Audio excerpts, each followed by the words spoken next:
Halo, di video kali ini kita akan coba membahas sebuah sepeda dari United, yaitu Sterling R1 Disc 2020.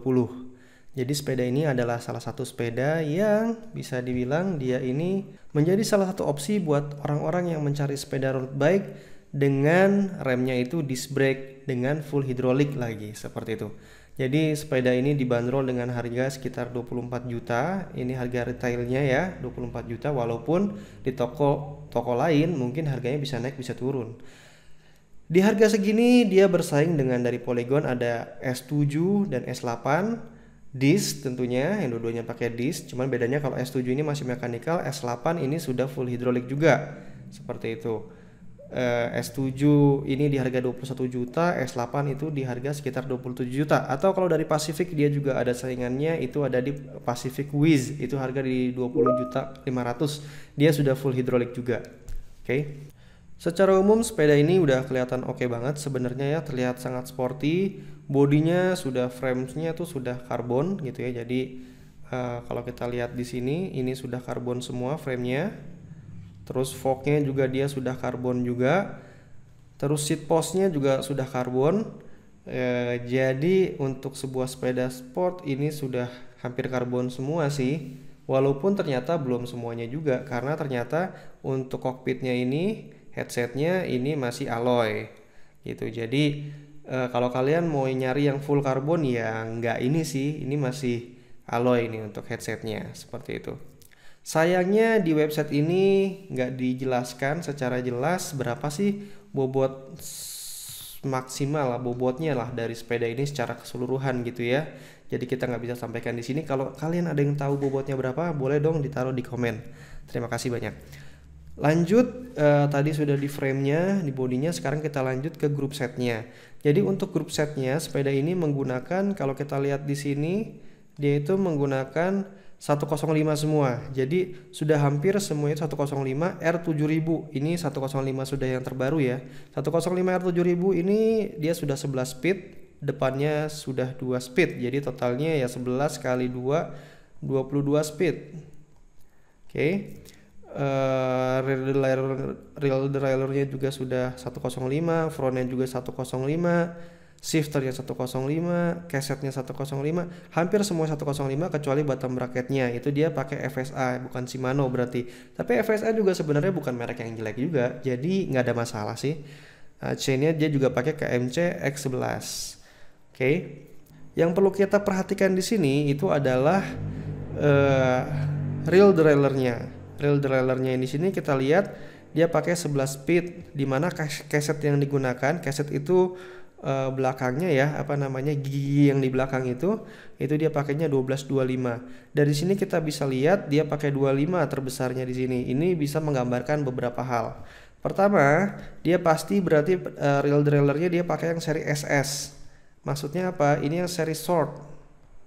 Artinya dia ini rear derailleurnya. Jadi kalau kita lihat di sini ya, rear derailleur itu yang posisinya itu ada di sini. Yang ini nih. Nah, ini dia pakai yang versi short. Versi short ini ada kelebihan, ada kekurangannya. Jadi kelebihan dari versi short ini adalah dia pergantian giginya itu akan lebih mulus dibanding dengan yang versi general atau versi longnya gitu ya. Tapi ada kekurangannya juga. Kekurangannya kalau versi short ini dia casetnya, caset itu yang gigi di belakang ini ya. Itu casetnya itu maksimal paling besarnya cuma sampai 30. Nah, efeknya apa? Kalau maksimal sampai cuma 30, kita nggak bisa pakai caset yang besar, misalnya 32 atau 34. Efeknya apa? Ya kita nggak punya pilihan pakai kok atau caset yang besar tersebut. Caset besar itu bermanfaat ketika kita lagi nanjak. Jadi kalau kita lagi nanjak, kalau kita punya caset yang koknya besar, itu dia akan lebih enteng, walaupun jalannya lebih pelan. Nah, buat orang-orang yang masih pemula, itu sangat dibutuhkan sih kalau menurut saya, terutama kalau memang jalur yang dia pakai buat bersepeda itu ada naik ada turun seperti itu. Tapi kalau buat orang yang sudah sering bersepeda, kakinya sudah terlatih, ya nggak masalah dia pakai yang di sini kok paling besarnya kan 25 ya. Di sini dia pakainya 1225, tapi kalau mau di upgrade pun, mau diganti pun dia bisa pakai yang 1130 maksimalnya. Cuman dia nggak bisa pakai yang 1132 atau 1134 gitu. Dan untuk Yang selanjutnya yang perlu kita perhatikan juga di sini adalah tadi kita sudah bahas terkait casetnya ya. Chainringnya dia pakai 5236. Chainring itu adalah yang sebelah sini. Ini chainring ini ya. Nah, chainring ini yang gigi-gigi di depan itu. Dia ada dua pilihan, itu yang kecilnya itu yang 36 dan yang besarnya itu adalah 52. Jadi 5236. Ini sebenarnya chainring standar. Tapi pada dasarnya kalau buat orang yang masih amatir itu biasanya dia pakai chainring yang lebih kecil, yang compact namanya, itu adanya dia di 5034 gitu. Efeknya apa? Kalau kita pakai yang compact ya ini lebih membantu ketika kakinya lemah gitu ya, buat tanjakan dia akan bisa mendapatkan pilihan gigi yang lebih enteng walaupun lebih pelan. Nah kalau dia pakai yang standar ini ya kelebihannya adalah maksimum speednya akan meningkat dibandingkan yang cuma 50, dia bisa lebih cepat. Tapi kelemahannya adalah ketika butuh gigi yang enteng di tanjakan ya dia nggak punya pilihan 34-nya seperti itu. Jadi kalau kita rangkum, kita asumsikan dengan pilihan RD terus cassette atau sprocket dan crankset di depan ini, jadi kelihatannya sepeda ini memang didesain untuk mereka yang kakinya sudah lumayan kuat, sudah terlatih gitu. Jadi kalau buat yang masih amatir ya dengan pilihan crankset dan cassette seperti ini ditambah lagi dengan RD-nya juga yang short, kayaknya sepeda ini bukan pilihan yang terbaik sih. Masih ada pilihan lain mungkin seperti itu yang bisa kita pilih supaya bisa lebih enteng gitu kalau ketemu tanjakan. Oke, tadi kita sudah bahas mengenai frame dan juga mengenai group setnya. Kemudian kita bahas sedikit mengenai remnya. Nah, sesuai namanya jelas, ini namanya adalah pakai embel-embel disc di sini ya. Kita lihat di sini juga dia sudah pakai disc brake ya.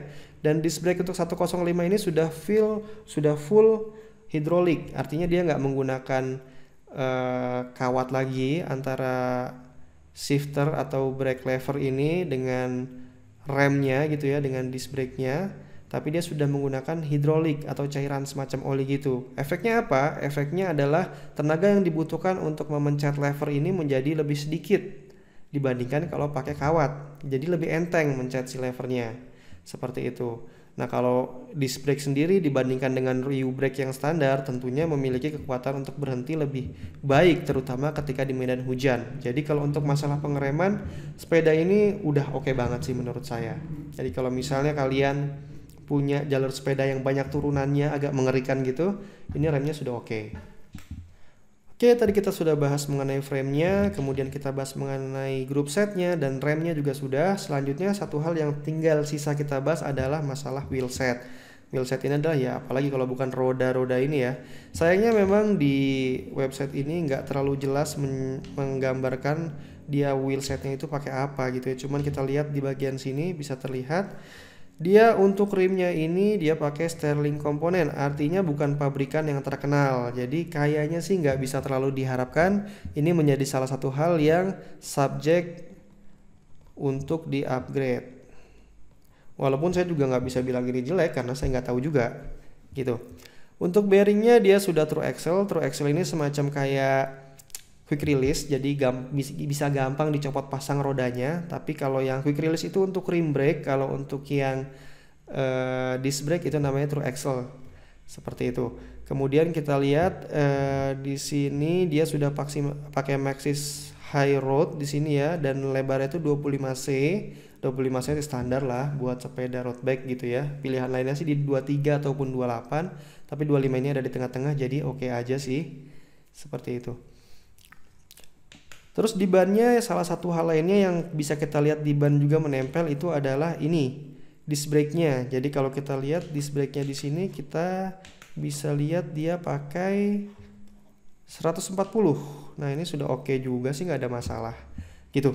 Jadi kesimpulannya kalau menurut saya sepeda ini cukup menarik dibandingkan saingan-saingan lainnya gitu ya. Ya cukup menggiurkan juga sih, walaupun belum sempurna juga sih. Jadi kalau kita lihat kelebihannya di sini ya, dia sudah frame-nya sudah karbon, walaupun ini masih belum ya untuk headsetnya. Terus yang paling penting adalah remnya ini dia sudah disc brake dan dengan hidrolik. Remnya sudah disc brake dan dengan hidrolik gitu. Dan Semua grup setnya sudah hampir full 105 kecuali BB-nya aja, dan BB-nya pun sebenarnya nggak jelek juga gitu. Jadi itu kelebihannya. Kekurangannya kalau menurut saya tadi satu hal, ini headsetnya dia belum belum karbon. Terus kalau buat saya yang memang kakinya belum terlalu terlatih, ya saya sih nggak akan milih sepeda ini ya, karena pemilihan dari si casetnya ini dengan cranksetnya ini buat kaki yang lebih terlatih menurut saya. Apalagi memang jalur sepeda saya cenderung agak naik turun, jadi saya tentu akan mencari crankset yang bisa dibilang compact. Nah terus saya juga akan cari casetnya itu yang kalau bisa dia sampai 34 lah, walaupun jarang sih sebenarnya. Tapi yang paling penting di sini di RD-nya ini kalau bisa dia pakai jangan yang SS, pakai yang GS. Kalau yang GS dia bisa kita upgrade ke 34. Kalau SS dia cuma maksimum di upgrade-nya ke 30 gitu. Jadi itu aja mungkin informasi yang bisa saya sampaikan tentang sepeda ini. Mohon maaf kalau ada kesalahan informasinya. Kalau kalian punya informasi lebih mengenai sepeda ini, boleh dong dibantu ditaruh di komen. Terima kasih. Selamat malam.